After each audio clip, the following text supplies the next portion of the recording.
Good morning, students. Today we are going to learn the analytical applications of radioisotopes.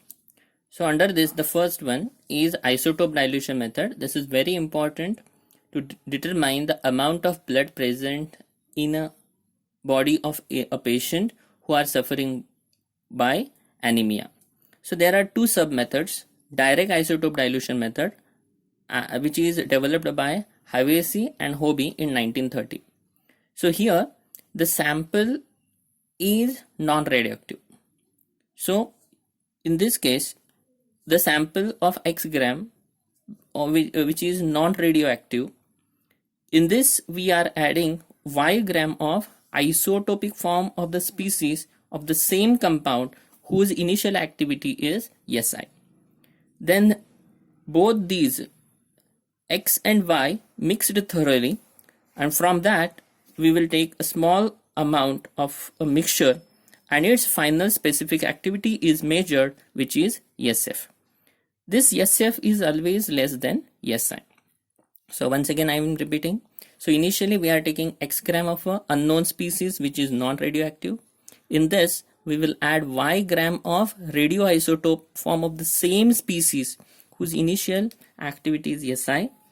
This both mixed thoroughly, and from that mixture we are taking small quantity and again finding its final specific activity, it is SF, and always SF is less than Si. This information is enough to detect the amount of unknown species X gram with the help of principle of conservation of total activity. So the principle of conservation of total activity, it says that initial total activity is equal to final total activity.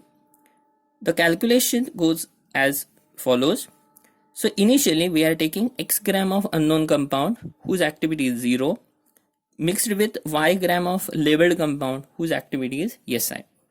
After mixing these two, finally we get X plus Y gram of the mixture and its final activity is found to be SF. So by the conservation of activity, total initial activity is equal to total final activity. So X plus Y into SF, that is the final activity, is equal to X into 0, which is 0, plus Y into Si.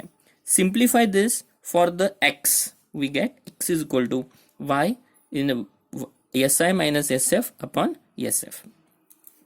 The same way, see, this is the case where sample is non-radioactive. But when a sample is radioactive, then we have to follow inverse isotope dilution analysis, which is the same as earlier with slight difference. So here a sample is radioactive. So X gram of radioactive sample of initial activity Si is mixed with Y gram of non-radioactive isotopic compound of the same substances. Again mix these two thoroughly. From that mixture you take small amount and find its specific activity, which is found to be SF. Again the calculation, initially X gram of active substance we have taken, which is our unknown substance value, its specific activity is Si, mixed with Y gram of non-active the same compound, activity is 0.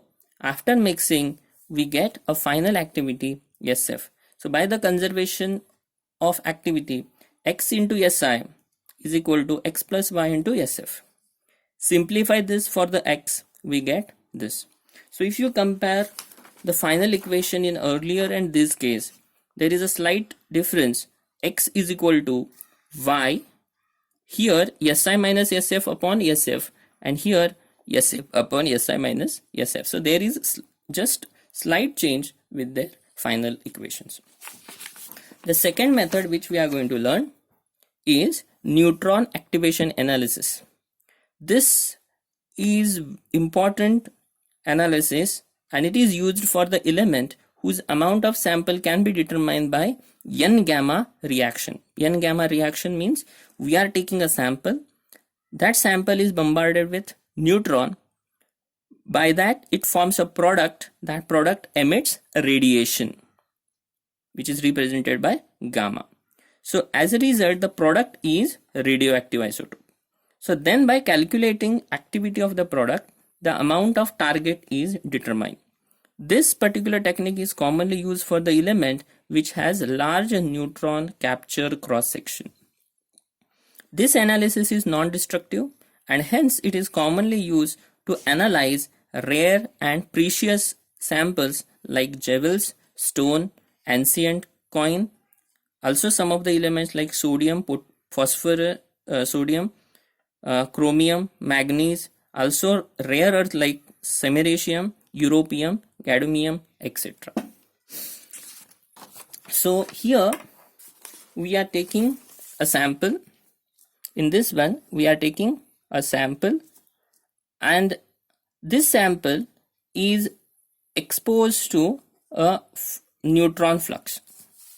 So as it is mentioned here, so x gram of a sample containing n atom of the element which is placed with uniform flux of the neutron for the time t. After this, whatever product we get, its activity is measured, its value is 80. Then the activity is equal to n into phi into sigma in bracket 1 minus e raised to minus lambda t, where phi is neutron flux, sigma is neutron capture cross section, lambda is decay constant. But actual practice, we are taking a sample and also a standard substance whose the weight is known, the sample whose weight is unknown, which is we have to find out. So the sample is taken whose weight is unknown, standard is taken whose weight is known, and both the things or both the substances are exposed to same quantity of neutron flux, and afterwards we'll find its activity. So activity for the sample is 80 and that of standard is 80 naught. Then by using this formula W upon W naught equal to 80 upon 80 naught, we can determine the quantity of unknown sample. This technique is commonly used in determining the chromium content in a ruby and also to determine manganese content in tea leaf. Thank you.